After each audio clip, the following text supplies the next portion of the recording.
हाय नमस्कार, कसे आहात सगळे? जमलंय का पडलंय हा एक नवीन फॉर्मॅटचा शो आहे. पहिल्या एपिसोडला ज्या ज्या लोकांनी बघितला खूप खूप धन्यवाद. दुसरा एपिसोड आहे. सो हा फॉर्मॅट असा आहे की ऑडियन्स जे बसलेले आहेत तर ते ना चिठ्ठ्यांवरती विषय लिहून ती चिठ्ठी फोल्ड करून अशी एका तबकात ठेवतात आणि आम्हाला माहिती नसतं विषय काय असणार आहेत. आणि मग आम्ही जेव्हा स्टेजवर येतो तेव्हा आम्ही तो चिठ्ठी उचलतो, तो विषय आम्हाला ऑन द स्पॉट मिळतो आणि आम्ही एक 10 ते 20 सेकंद विचार करून आम्ही त्यावरती विनोद तयार करतो. सो नॅचरल आहे की हे जे विनोद आहेत ते नॉर्मल स्टँडअप तुम्ही बघता तेवढे असे खणखणीत नसतात. म्हणूनच शोचं नाव आहे जमलंय का पडलंय, की बसलेली ऑडियन्स ठरवते की हा विनोद जमलाय का हा विनोद पडलाय. आणि तुम्हालाही घरी बसून तेच करायचं आहे की तुम्हाला ठरवायचं आहे की विनोद जमलाय का पडलाय. एन्जॉय करा आणि तुम्हाला आवडला असेल फॉर्मॅट तर याचे शो आपण अजून करत राहू. जमले का की जो काज पडले का हस्या फुटला तर जमलंय रे नाही जमला तर पडलाय रे. जमले का की जो काज पडले का हस्या फुटला तर जमलाय रे नाही जमला तर पडलाय रे. चला घेऊया पहिली. चला, आय होप हा चांगला काहीतरी विषय असेल. ओहो, पांढरे केस. पांढरे केस आता तुम्हाला दिसतातच आहेत. दिसत आहेत है ना? रंगवले ते मागच्या आठवड्यात, पण सलून स्वस्त आहे माझा त्याच्यामुळे त्यांनी नीट नाही रंगवलेत.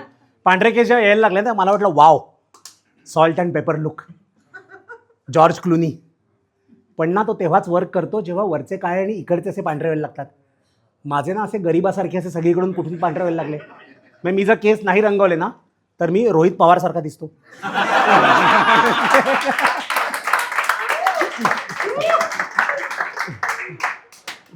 आणि पांढरे केस झाला प्रॉब्लेम काय ना की बायको अजून यंग दिसते.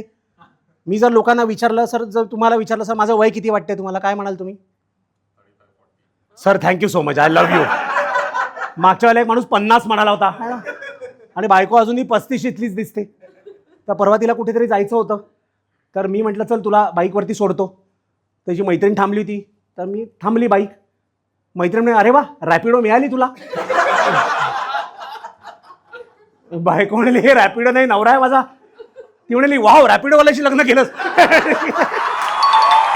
हो, मैत्री, फ्रेंडशिप, बापरे खूप अवघड विषय आहे. कारण की आपण महाराष्ट्रात कधीच कोणाची मैत्री टिकताना नाही पाहिली. कारण की आपण बघतोय कोण कधी कोणाच्या मांडीत जाऊन बसेल सांगता येत नाही. आणि मग कोण कोणाच्या, दुसरा शब्द नाही घ्यायचा. नको नको. पण नाही, मैत्री हा खूप चेष्टेचा विषय आहे आपल्या इथे. कारण मित्र मला कधी चांगले लाभलेच नाही. नाहीतर मग कॉमेडी करत नसतो मी. चांगला कुठल्या कॉर्पोरेट जॉबला वगैरे असतो. आमच्या शाळेत मला अजूनही आठवते एक प्रकार असा झाला होता की तुमच्या शाळेत हा प्रकार होता का मिड डे मील वगैरे?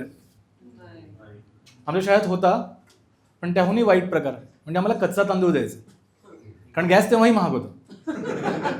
त्यांनी काय केलं, त्यांनी एकदा आम्हाला सांगितलं की प्रत्येक विद्यार्थ्याला 5 किलो तांदूळ देण्यात येईल, निकृष्ट दर्जाचा ऑब्विसली. आणि आमच्यावरती एक मुलगा होता, तो मला म्हणाला दर्पण हे बघ आपला पट 70 आहे, प्रत्येकी 5 किलो तांदूळ, 350 किलो तांदूळ. तर शाळेबाहेर विकायला बसलो तर असू नका तो शहराध्यक्ष बीजेपीचा आज.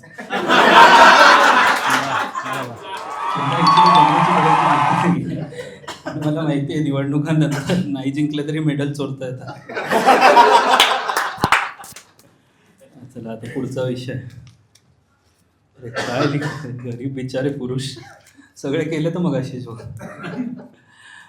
गरीब बिचारे पुरुष. माझ्या मते नाही आहे, पुरुष हा काही गरीब बिरीब नसतो असं वाटतं. पण आता हा विषयच दिला तुम्ही, गरीब बिचारे पुरुष. आणि मला माझ्या मते यांच्या इथे जे बसलेत ना त्यांच्या चेहऱ्यावरनं बघूनच वाटतं की सगळे गरीब आहेत.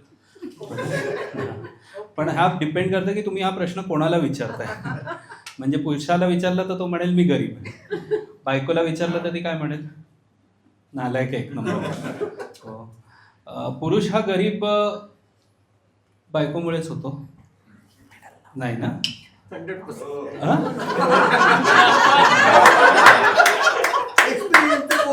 मला जोक पडायची भीती नाही, मी भांडणं लावून जाणार आहे.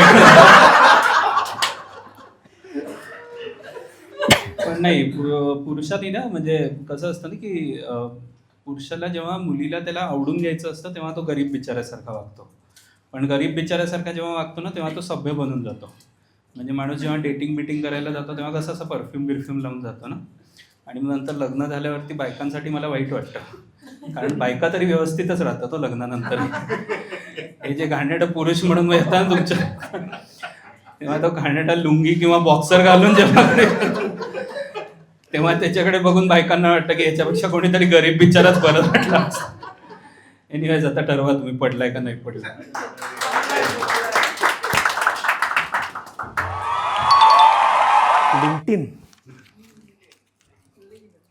लिंक्डइन ही सोशल नेटवर्किंग एक साईट आहे ना, ज्याच्याशी माझा काही संबंध नाही आहे, कारण मी नोकरी सोडून 8 वर्ष वगैरे झाली.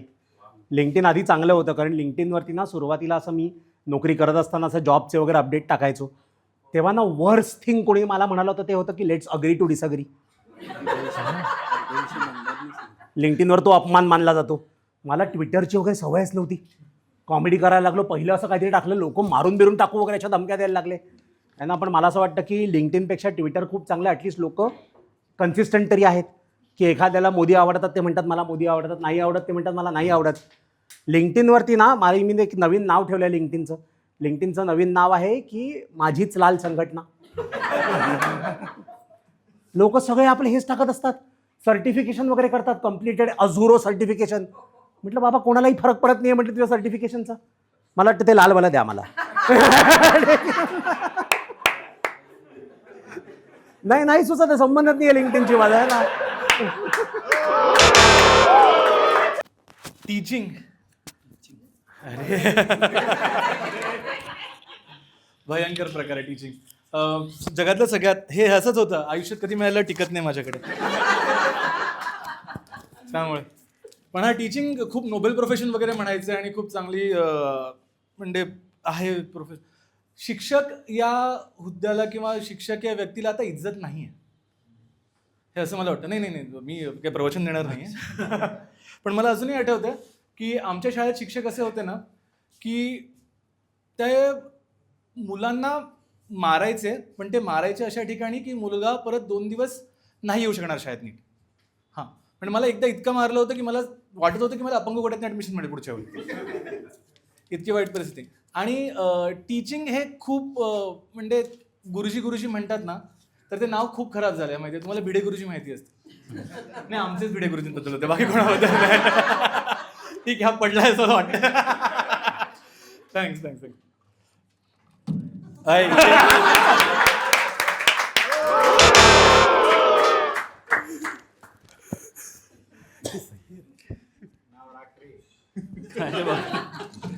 ताई खूप डेंजर आहे. तुम्हाला वाचायचं का? हे जे लिहिलंय ना त्याच माणसाला शोध, तुम्हीच वाचा. People from Ahilyanagar. आता ह्याच्यावरती मी काय जोक करायचं? सगळं. I feel bad for you.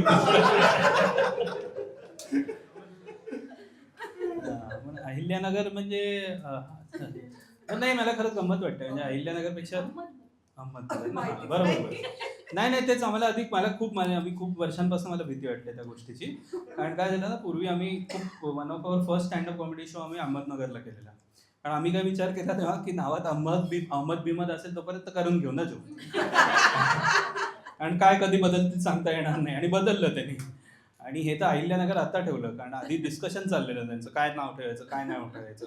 तर एकाने कोणीतरी सजेशन दिलं, तर नाव ठेवायचं काय, तर नगर. तर बाकीच्यांनी विचारलं का, ते बोले नाहीतरी पुढून थोडंसं कटच करायचं.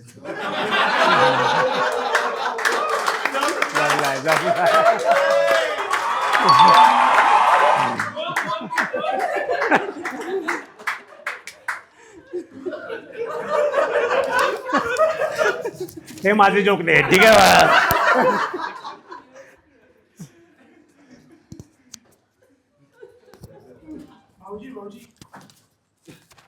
नको.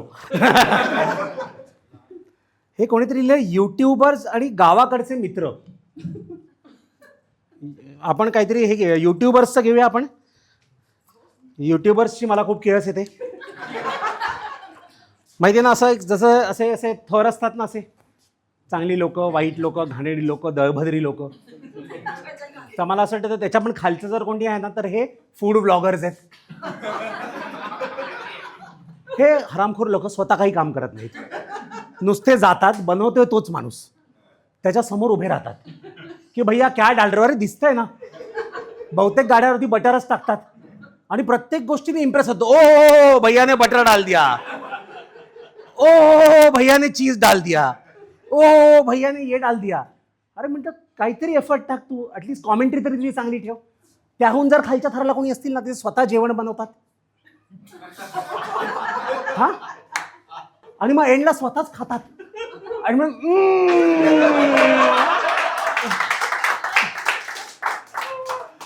आणि त्यांना मिलियन्स मध्ये व्ह्यू आहेत. उद्या मग मी पण हेच करतो, मीच स्वतः जोक सांगतो आणि मीच म्हणतो बंद पडतील चॅनल माझा आहे. नाही आणि ना आता कॉमेडियन मध्ये पण एक कॅटेगरी आली आहे जे घरून जोक लिहून येत नाहीत. लोकांची गप्पा मारतात आणि मग जातात. नको नाव नको गेलं, मित्रच आहे हो. जोकसाठी किती विकायचं मित्राला ना, पण कॉमेडियन घाणेरडा आहे. ठीक आहे, झालं एवढंच. वा थँक्यू.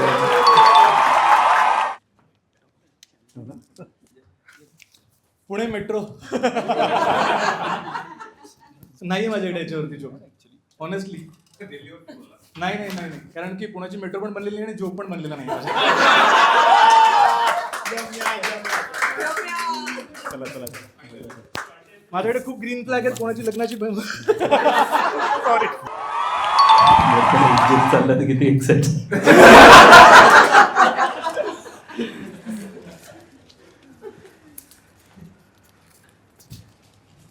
अरे काय माझ्यासाठी असं एवढं मोठंच का लिहिलंय? ट्रॅव्हल/मॅरेज/रिलेशन्स खाली लिहिलंय मराठी शाळा. यातलं नक्की काय करायचं? शो नाही करायचं एक जोक. हे म्हणजे this is I think more or less like my marriage only. बायको म्हणते आपलं रिलेशनशिप ठीक नाही, आपलं मॅरेज ठीक नाही, तुम्हाला कुठे घेऊन जात नाही. हे बायकांना काय हो, म्हणजे बायकांचं नाही, म्हणजे असं नाही बोलत, पण बायकांना का असं कुठेतरी मला घेऊन जा घेऊन जा घेऊन जा एवढे का हाऊस असते हो? तुमच्या आई वडिलांनी कधी फिरवलं नाही का तुम्हाला? माझी बायको नेहमी आपण कुठे जात नाही कुठे जात नाही. पाऊस पडला की म्हणते चला आपण लॉंग ड्राईव्हला जाऊया. बोला बाहेर ट्रॅफिक बघितलं का की ते गुगल मॅप्स वर दाखवतं लाल लाल लाल, ती बोलते नाही तू बनवलं फोटोशॉप मध्ये. लाल वाटते कसं बोलताना. पण नाही, मॅरेजवरती मात्र किती मग आजपासून जोक केले ना. रिलेशनशिप म्हणजे रिलेशनशिप यांनी स्पेसिफाय नाही केलंय कोणाचं रिलेशनशिप. पण sir how do you define the health of your relationship on a scale of 1 to 10? ठीक आहे, मी तुम्हालाच विचारतो, ज्यांनी पण दिलं, on a scale of 1 to 10 how would you rate your marriage? I'm still thinking. बिचारा पुरुषांमध्ये मी एक आहो, so you can understand. नाही, जाऊ दे झालंय. आता तुम्हाला जो कलर द्यायचा तो तुम्हीच ठरवा. Good attempt. वा, तिचा नवरा खूप खुश आहे. चला आता बोल. तो खुशच आहे. कारण तो मर्चंट नेव्ही. अरे बापरे. कारण तू लांब आहे सध्या.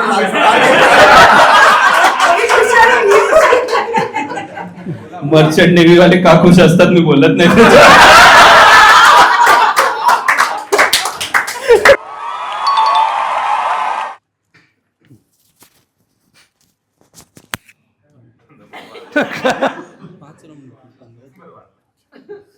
महाविद्यालय, वा, याचा थोडा विचार करायला लागेल.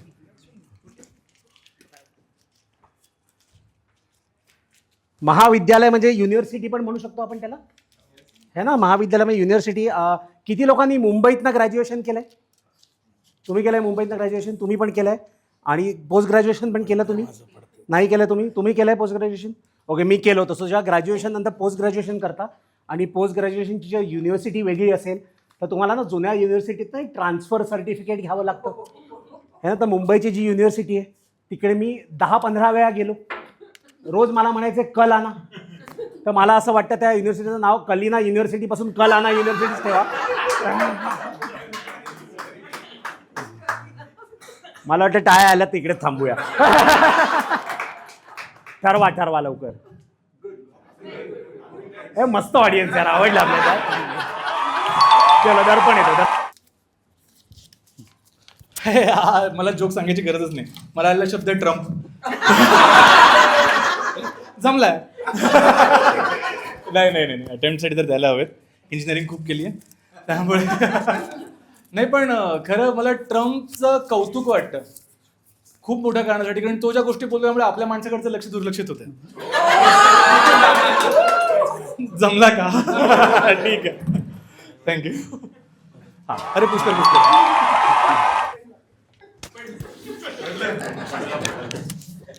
आधीच पडलं.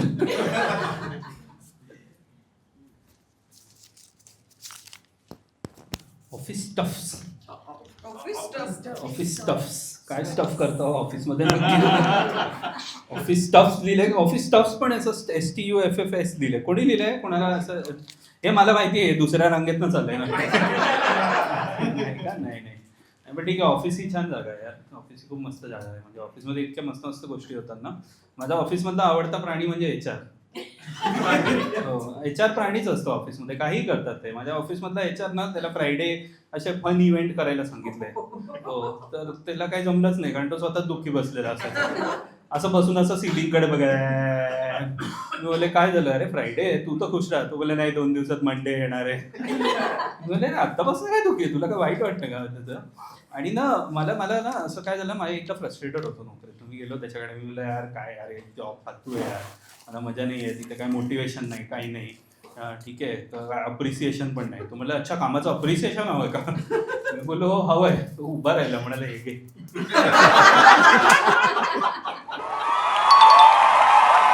चलो, मजा आली. हा नवीन फॉर्मॅट आवडला? जमलंय का पडलंय? चालेल, हा करूया कंटिन्यू पुढच्या शोजमध्ये वगैरे पण. ठीक आहे, ग्रेट.